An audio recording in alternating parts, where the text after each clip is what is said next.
नमस्कार दोस्तों, मैं हूं आपका दोस्त आपका होस्ट आर के और आप देख रहे हैं आर के ट्रेडिंग। तो दोस्तों, सोमवार मार्च 2024 के लिए बैंक निफ्टी और निफ्टी के आंसर्स लेकर आपके सामने हाजिर हूं।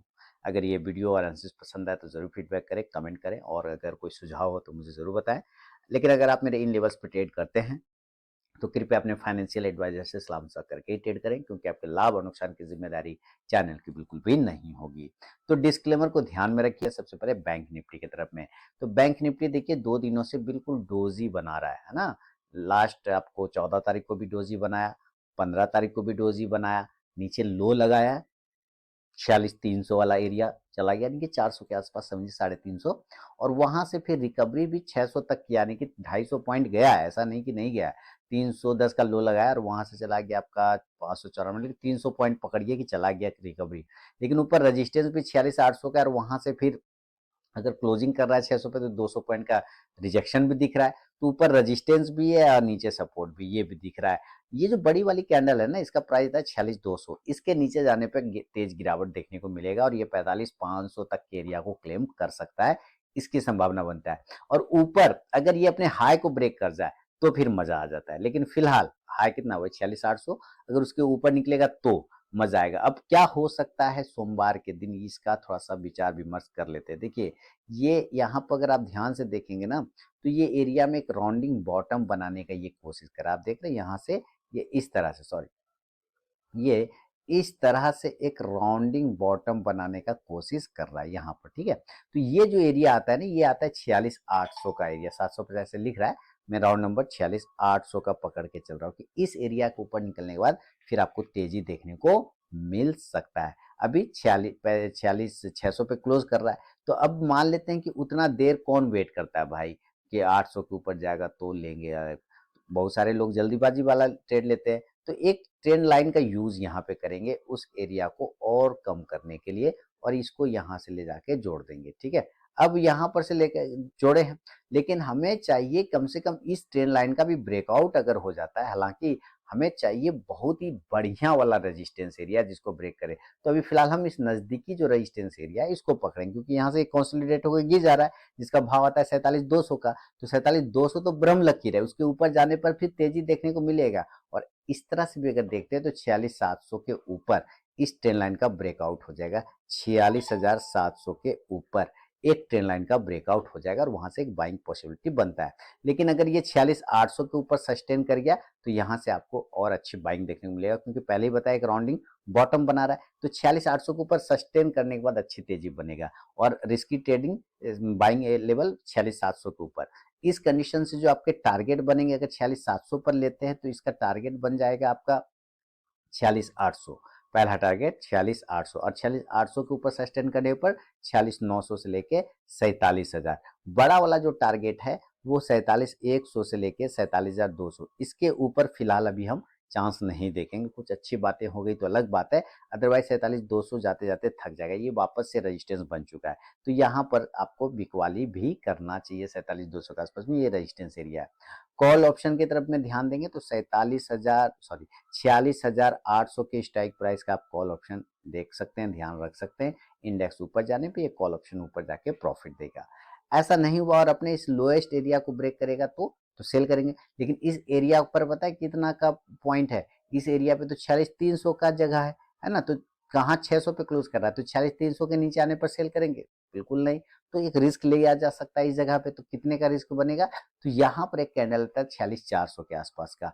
उस एरिया को अगर ये ब्रेक डाउन करता है 46,400 को, या रिस्की ट्रेड यहाँ पर इसके नीचे सेल होगा। और अगर रिस्की ट्रेडिंग करना चाहते हैं तो 46,500 के नीचे भी सेलिंग बन सकता है। इस एरिया के नीचे, इसके नीचे सेल होगा तो आपका जो टारगेट होगा ऊपर वाला लेवल, यानी कि 46,400 ये वाला लेवल, ठीक है। ये आपका 46,400 का टारगेट होगा, और इसके नीचे चला गया तो फिर 46,300 का लेवल दिखाई देगा, जो कि पुराना प्रीवियस सपोर्ट एरिया 46,310 का लो लगा है। अगर इसके नीचे भी टिक गया तो भैया 46,000, फिर तो यही लेवल पकड़िए, फिर कोई लेवल नहीं।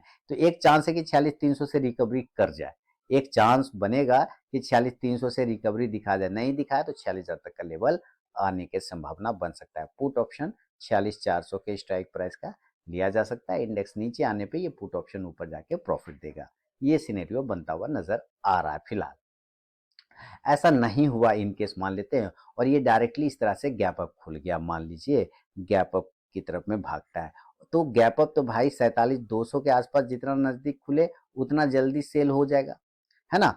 एक बात ये भी आपको ध्यान रखना है कि दिन के 2:30 बजे के बाद अगर 47,200 के ऊपर रहेगा तो फिर ये नीचे नहीं आएगा, फिर ये ऊपर ही भागेगा, फिर 47,500 चला जाएगा। लेकिन अगर पहला ही कंडीशन में 47,200 पे ही खुल जाए तब फिर सेलिंग बनेगा, और हो सकता है आपको 47,000 पे भी अगर खुले ना तो भी यहाँ पे सेलिंग बनेगा, क्योंकि अभी 47,200 47,000 दोनों रेजिस्टेंस एरिया पक्का हो चुका है। और मैं फिर से बता दूं, दिन के 2:30 बजे के बाद अगर 47,000 के ऊपर टिका तो 47,200, और इसके ऊपर अगर 2:30 बजे के बाद तक टिक गया, अगर पहले 47,200 क्लेम करता है 2:30 बजे के बाद तक टिक गया तो फिर ऊपर 47,500, ये चांसेस बन सकते हैं, ध्यान रखिएगा। लेकिन अगर मॉर्निंग में ये गैप अप खुलता है इस एरिया पे तो सेल ही करके चलना होगा, और टारगेट आपको 46,000 से लेके वापस 46,000 इस एरिया पर आने की कोशिश करेगा, 46,600 तक का लेवल बना सकता है। पुट ऑप्शन पे ध्यान रखना होगा 47,000 के 47,000 के स्ट्राइक प्राइस का। इंडेक्स नीचे आने पे ये पुट ऑप्शन ऊपर जाके प्रॉफिट देगा। अभी ऑप्शन चेन भी हम लोग देखेंगे और ये रजिस्टेंस आपको दिख जाएगा वहां पे। अब इसके अलावा हम अगर गैप डाउन की बात करें, चलिए गैप डाउन की बात करते हैं ना। और गैप डाउन कहाँ, तो भाई अगर पुराने लो के आसपास होता है यानी कि 46,300 पर हो जाए तो देखिए यहाँ पर अभी कॉन्फिडेंस नहीं बनेगा। अगर अगर 46,300 पर है तो आपको फ्लो देखना है, क्या ये एक बड़ी कैंडल बना के ऊपर ब्रेक कर रहा है तब तो ठीक है। अगर फ्लो में नीचे ब्रेक कर गया तो थोड़ा वेट कर लीजिएगा कि 46,100 के पास आ रहा है क्या, तो यहाँ पर फिर आपको बाइंग चांस लिया जा सकता है। 46,300 पे भी हड़बड़ी में बाय करेंगे तो फिर आपको नीचे आने पे क्वांटिटी को ऐड करना होगा, ये याद रखिएगा, है ना। नीचे पे करेंगे जरूर, लेकिन जितना नजदीक 46,000 46,100 के आसपास बाय करें उतना ज्यादा सेफ रहेंगे। टारगेट ऊपर की तरफ में 46,400 से लेके इसका भी टारगेट 46,600 46,500 ही पकड़ के चलिए, उससे ज्यादा फिलहाल नहीं। बहुत अच्छा हो जाए तो 46,600, है ना। अब कुछ अच्छी खबरें हो जाए तो एकदम तरह शॉर्ट कवरिंग आ जाए तो अलग बात है। कॉल ऑप्शन की बात कर लें इस कंडीशन से तो 46,400 के स्ट्राइक प्राइस का कॉल ऑप्शन पे ध्यान रखा जा सकता है। इंडेक्स ऊपर जाने पे ये कॉल ऑप्शन भी ऊपर जाके आपको प्रॉफिट देगा। तो ये तो बात है बैंक निफ्टी का, और अभी इसका हम लोग ऑप्शन डेटा भी देखेंगे। तो चलिए थोड़ा ऑप्शन डेटा देख लेते हैं। चलिए ऑप्शन डेटा में देखते हैं बैंक निफ्टी का, ठीक है। तो देखिए बैंक निफ्टी पे नीचे की तरफ में 46,000 की बात मैं कह रहा था, 46,100 46,200, है ना। 46,000 के आसपास का एक आपको सपोर्ट एरिया बनेगा। पहले तो 46,300 जो कि पिछला सपोर्ट था, तो पहले उस पर स्थिति देख लेते हैं। 46,300 की बात करते हैं तो यहाँ पे लगभग 6.5 लाख हमारा पुट राइटर है। पुट मतलब सपोर्ट हो गया, कॉल मतलब रजिस्टेंस हो गया। तो पुट हमारा 6.5 लाख है, इसके मुकाबले कॉल देखते हैं तो 2.5 लाख है तो यहाँ पे भी सपोर्ट हमारा, यानी कि एक रिस्क तो यहाँ पे भी लिया जा सकता है ना। लेकिन 2:30 बजे के बाद अगर 46,300 के नीचे रह गया तो फिर चांस खत्म हो जाएगा, फिर ये और नीचे आएगा, ये भी आपको ध्यान रखना है। अब ये 46,100 पे देखिए लगभग 3 लाख पुट राइटर है, कॉल राइटर मात्र 35,000 है। यहाँ पे थोड़ा सा आपको ज्यादा कॉन्फिडेंस बनेगा, तो जितना नीचे होगा उतना ज्यादा कॉन्फिडेंस बनेगा बाय साइड में। अगर हम उल्टा ऊपर की तरफ की बात करें तो पहले आप 47,200 की स्थिति देखिए यहाँ पर, जो कि हमारा पूरा ब्रह्म लकीर बन गया, जैसा कि मैं बार बार कह रहा हूँ। तो 47,200 की स्थिति कुछ इस प्रकार है कि यहाँ पे मात्र 1.5 लाख हमारा पुट राइटर है, कॉल राइटर देखेंगे तो इसके मुकाबले 12.25 लाख है, जबरदस्त। इसी तरह हम 47,000 पर देखते हैं तो यहाँ पर हमारा 13 lakh put writer, call writer 27 से 28 लाख, यानी कि डबल का भी मुकाबला है। इसका मतलब क्या है कि हमारे पास ऊपर के भाव पे रेजिस्टेंस है, लेकिन अगर ये 47,000 के ऊपर 2:30 बजे के बाद तक टिकता है तो ये आपको 47,100 से 200 तक खींच के ला सकता है, इसकी भी संभावना बनता है, क्योंकि उस वक्त फिर तेज शॉर्ट कवरिंग होगा। तो ये है बैंक निफ्टी का विश्लेषण दोस्तों। अब इसके बाद जरा हम लोग निफ्टी को देख लेते हैं थोड़ा सा कि निफ्टी कहाँ पे टिका हुआ है, और ये आ गया निफ्टी का चार्ट। देखिए निफ्टी में भी सेम कंडीशन है कि एक रेजिस्टेंस एरिया यहाँ पर इसने बना रखा है, ये वाला एरिया। तो पहले हम इस रेजिस्टेंस एरिया को ही ऊपर में देखेंगे। नीचे एक 21,800 का 850 का एक मजबूत सपोर्ट है। ये खराब तभी होगा जब 21,800 के नीचे जाएगा, इसलिए अभी आप निश्चिंत रहिए। 21,800 के नीचे जाएगा तो खराब होगा, अदरवाइज खराब नहीं होगा। लो लगा 21,930, वहां से बाउंस कर गया, तो ये वाला जो लाइन है 21,850 800 850 पहला, 800 वाला फाइनल, 800 के नीचे गया तो विध्वंस हो जाएगा, मतलब बहुत खराब हो जाएगा। फिलहाल जो सपोर्ट ये 21,900 पे खींच के ले आया है, तो थोड़ा सा इसमें कॉन्फिडेंस लग रहा है। अब देखते हैं कहां पर से बाइंग बन सकता है। तो सबसे पहले इस रेजिस्टेंस एरिया 22,075 के ऊपर अगर निकलता है 22,075 के ऊपर अगर ये निकलता है तो एक बाइंग अपॉर्चुनिटी बनेगा और इस कंडीशन में टारगेट आपको 22,150 से 22,200 तक के टारगेट आपको देखने को मिलेगा। ये वाला, ये रेजिस्टेंस एरिया, ये वाला, क्योंकि यहाँ पर से पहले भी गिरा तो लाइन लगाते हैं, यहाँ पे देखिए 22,200 के सामने ऐसे लाइन लगे तो पता चल जाए ये आ गया उसी जगह पर। तो ये हमारा रेजिस्टेंस हेवी वाला है ना, इसलिए 22,200 तक का एक टारगेट। इसके ऊपर अगर टिक गए तो फिर आपको थोड़ा सा और टारगेट मिलेगा, 22,250 से 22,300 तक के टारगेट देखने को मिल सकता है। फिलहाल ये संभावना हो सकता है। डेली के चार्ट पर अगर हम इसकी क्लोजिंग करें तो 22,023-25 के ऊपर है, तो मैक्सिमम आपको ये 22,250 समझिए या 300 तक का एक लेवल दिखा सकता है।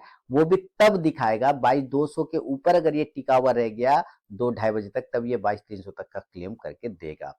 कॉल ऑप्शन की बात करें, नहीं तो ये जो 22,200 वाला ना है, यहाँ से गया और यहीं से फिर ये रिटर्न मार लेगा, यहीं पे रजिस्टेंस बन जाएगा, यहीं से गिरावट हो जाएगा। कॉल ऑप्शन पे ध्यान रखें तो 22,100 के स्ट्राइक प्राइस का कॉल ऑप्शन पे आप नजर रख सकते हैं। इंडेक्स ऊपर जाने पे ये कॉल ऑप्शन ऊपर जाके प्रॉफिट देगा। अगर इसको नीचे आना होगा तो गिरावट के लिए करेंगे 21,900 के नीचे गिरावट स्टार्ट होगा पहला। दूसरी बात है ना, अभी हम क्लोजिंग कर रहे हैं 22,025 के ऊपर, तो 22,000 का जो राउंड नंबर का लेवल है ना, एक तो रिस्क वहां पे भी बनता है। अगर सेल का इरादा हो और 22,000 का जो राउंड नंबर है अगर एक बार इसके नीचे आता है तो एक तो रिस्क यहाँ पे भी सेल साइड लिया जा सकता है। और अगर 21,975 या 50 के नीचे आता है, 975 के नीचे 975, तो इसके नीचे भी सेल किया जा सकता है। इस कंडीशन से टारगेट बनेगा 21,900 जो लोएस्ट प्राइस, और इसके नीचे अगर गिर गया तब 21,850 से 21,800। हालांकि 21,800 के नीचे नहीं जाना चाहिए, ये तगड़ा सपोर्ट एरिया है जो कि अभी हम लोग ऑप्शन डेटा पे भी देखेंगे। 21,800 के नीचे नहीं जाना चाहिए, इसके नीचे चला जाएगा तो विध्वंस मचा देगा, फॉल करेगा बहुत तगड़ा, ये भी ध्यान रखिएगा। पुट ऑप्शन पे आपको नजर रखना है, पुट ऑप्शन आप 21,950 का भी लेके चल सकते हैं। इंडेक्स नीचे आने पे ये पुट ऑप्शन ऊपर जाके प्रॉफिट देगा। तो इसके लिए रिवर्सल पॉइंट है नीचे से 21,800 से लेके 21,850, ये नजर रखिए। ऊपर से रिवर्सल पॉइंट है 22,300 से लेके 22,250, ठीक है। और ये 22,200 पहला वाला, ये ध्यान में रखिए, इसको ऑप्शन पे जाके फिर चेक करेंगे। और अगर ये गैप अप ही खुल गया, मान लेते हैं किसी कारणवश से अगर ये गैप अप ही खुल गया, डायरेक्टली ये 22,300 पे खुल जाता है मान लीजिए, या 22,250 पे खुल गया, अगर ये डायरेक्ट ही यहाँ से खुलता है इस एरिया पर 22,350 दो या 300 250, तो प्रॉपर ही हम लोग यहाँ पर एक सेल का व्यू लेके चलेंगे और टारगेट फिर 22,200 से लेके 22,100 तक के टारगेट देखने को मिलेगा। ये वाला एरिया के ऊपर ये वापस से टकरा, फिर ये एरिया सपोर्ट का काम करेगा, है ना। बहुत खराब हुआ तो 22,025-50 पॉइंट और मार लीजिए। तो पुट ऑप्शन पे ध्यान रखिए, इस कंडीशन से 22,250 के स्ट्राइक प्राइस का जितना तेजी से ऊपर खुलेगा तब, हाँ। लेकिन अगर दिन के 2 बजे के बाद, 2:30 बजे के बाद अगर ये 22,200 के ऊपर टिक गया, अगर इस प्राइस के ऊपर ये टिका रह गया, इस प्राइस के ऊपर ये टिक गया, तो ये फिर शॉर्ट कवरिंग करके 22,300 तक लेके चला जाएगा, ये भी ध्यान रखिएगा। क्लियर हो गया, बहुत बढ़िया। आगे चलते हैं, गैप अप की जगह पे अब गैप डाउन को भी देखने की कोशिश करेंगे। गैप डाउन, गैप डाउन, और ये गैप डाउन हो गया मान लीजिए 21,850 पर, ऐसा हो सकता है 150 पॉइंट नीचे हो जाए, 200 पॉइंट नीचे होता है तो 21,800 पे बहुत ही जबरदस्त स्ट्रॉन्ग सपोर्ट एरिया बाय के लिए। टारगेट यहाँ पर हमारा 21,900 से लेके फिर 22,000 तक के ही टारगेट मिलेगा, फिर 22,000 जो है रजिस्टेंस बन जाएगा, ये ध्यान रखिएगा। कॉल ऑप्शन पे आपको नजर रखना चाहिए इस कंडीशन से, 21,900 या 21,850 के स्ट्राइक प्राइस का कॉल ऑप्शन आप लेके चल सकते हैं। इंडेक्स ऊपर जाने पे ये कॉल ऑप्शन भी ऊपर जाके प्रॉफिट देगा। ये तो हुआ चार्ट के हिसाब से। अब अगर हम इसका ऑप्शन डेटा भी देखें तो क्या बताता है, ये देखिए। सबसे पहले हम रेजिस्टेंस एरिया देखेंगे, तो रेजिस्टेंस की बात क्या है, 250 300 ये सब तो रेजिस्टेंस है ना, पहले ही बता दिया। अब यहाँ पे हम डेटा में भी क्या दिख रहा है, ये आते डेटा पे ले आते, ये देखिए सबसे पहले 300 पे देखिए, 22,300 पे यहाँ पे पुट राइटर हमारा है 6.5 लाख, कॉल राइटर 42 लाख के आसपास, जबरदस्त, मतलब 5-6 गुना से भी ज्यादा है। 22,250 पे देखिए 2.5 लाख हमारा पुट राइटर है, कॉल राइटर 11 लाख है, जबरदस्त। 22,200 पे देखिए 12.5 लाख पुट राइटर है, कॉल राइटर 37 लाख है। तो 22,200 भी हडल है पहला वाला, 22,200 मतलब दिक्कत है इसको। अब नीचे की तरफ सपोर्ट देखिए, तो सपोर्ट भाई पहला सपोर्ट तो 21,900 पर ही बनेगा, जहां से कल रिवर्सल लिया है, यानी कि फ्राइडे को रिवर्सल लिया है। 24 lakh put writer, call writer 6 lakh, 4 lakh, 4 गुना उधर है। 21,850 ये तो जबरदस्त है, लगभग 9 lakh put writer, call writer मात्र 1.5 लाख है, तो उधर एकदम जबरदस्त सपोर्ट। इस एरिया पे अच्छी बाइंग देखने को बन सकता है, तो जितना ज्यादा नीचे रहे उतना ज्यादा अच्छी बात है, वहां से रिकवरी तेज देखने को मिल सकता है। ये है दोस्तों बैंक निफ्टी और निफ्टी पे विश्लेषण सोमवार मंडे 18 मार्च 2024 के लिए। अगर पसंद आया तो जरूर फीडबैक करें, कमेंट करें। मिलूंगा नेक्स्ट वीडियो में, तब तक के लिए बहुत बहुत धन्यवाद।